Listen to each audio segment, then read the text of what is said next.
ஹதீஸுக்கு விளக்கமாக வேறு ஏதாவது ஹதீஸ் இருக்கிறதா? இந்த ஹதீஸ் யாருக்கு இறக்கப்பட்டது, எப்போது இறக்கப்பட்டது, இதனுடைய தரம் என்ன, இதில் வரக்கூடிய சஹாபிகளுடைய பட்டியலின் விளக்கம் என்ன?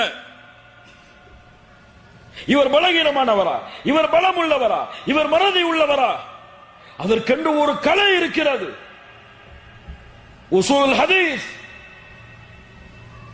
அதை படித்தவர்கள், தெரிந்தவர்கள், அதில் மூழ்கியவர்கள், அவர்களிடத்தில் எடுத்து சென்று இந்த குர்ஆன் வசனமும் இந்த ஹதீஸும் எனக்கு புரியவில்லை, விளக்குங்கள் என்று கேட்டால் இந்த சமூகத்தில் பலருக்கு என்ன குறைந்து விட போகிறது?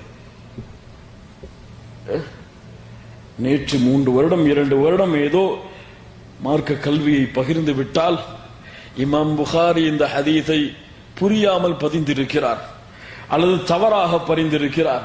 அவருக்கெல்லாம் இந்த ஹதீஸுடைய உண்மையான விளக்கம் தெரியவில்லை. 2 வருடம் படித்தால் எனக்கு அந்த விளக்கம் தெரிந்து விட்டது. யா அல்லாஹ், யா அல்லாஹ், அல்லாஹ்வை பயப்பட மாட்டீர்களா? இமாம் புகாரியுடைய விஷயத்தில் உங்களுக்கு தெரியவில்லையா? இமாம் புகாரிக்கு அல்லாஹ் கொடுத்த அறிவை ஒரு ஹதீஸுடைய ராவியை உங்களால் சொல்ல முடியுமா? சொல்ல முடியுமா?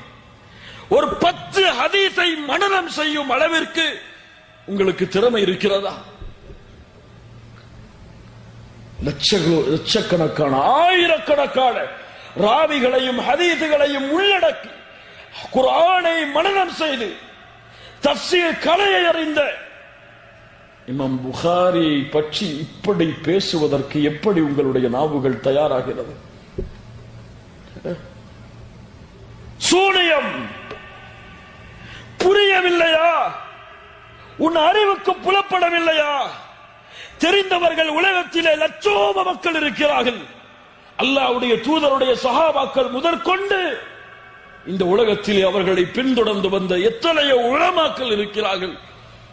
புரியாத விஷயமாகிய உனக்கு உன் அறிவுக்கு புரியாத இதை எடுத்து சென்று இதை எப்படி புரிவது? ஹதீஸில் வந்திருக்கிறது, குர்ஆனில் வந்திருக்கிறது என்று கேட்க எத்துணை முஸ்லிம்கள் தயார். ஆமா, அது எப்படி அல்லாஹ்வுடைய சக்தியை கொண்டு வர முடியும்? அது எப்படி ஒரு விரும்புகிற மாதிரி நடத்த முடியும்? புகாரி பதிவு செஞ்சிருக்காங்க, அல்லாஹ்வுடைய தூதருக்கு வைக்கப்பட்டிருக்கிறது என்ற ஹதீஸ் இருக்கிறது. ஆம், அப்படி ஹதீஸ் இருந்தாலும் அல்லாஹ்வுடைய தூதருக்கு வைக்கப்பட்டதாக அல்லாஹ்வுடைய தூதருடைய மனைவிமார்கள் ஒருவரே சொன்னாலும் இந்த ஹதீஸை தவறாக யாரோ ஒருவர் நுழைத்திருப்பார். ஒரு யூதன் இதை கைவிளையாடல் செய்திருப்பான். லா இலாஹ இல்லல்லாஹ் இத்தஹத الناس رؤوسا جهالا فسئلوا فافتوا بغير علم. தெரியாமல் ஃபத்வா. சாபம் இந்த சமூகத்தின் இது.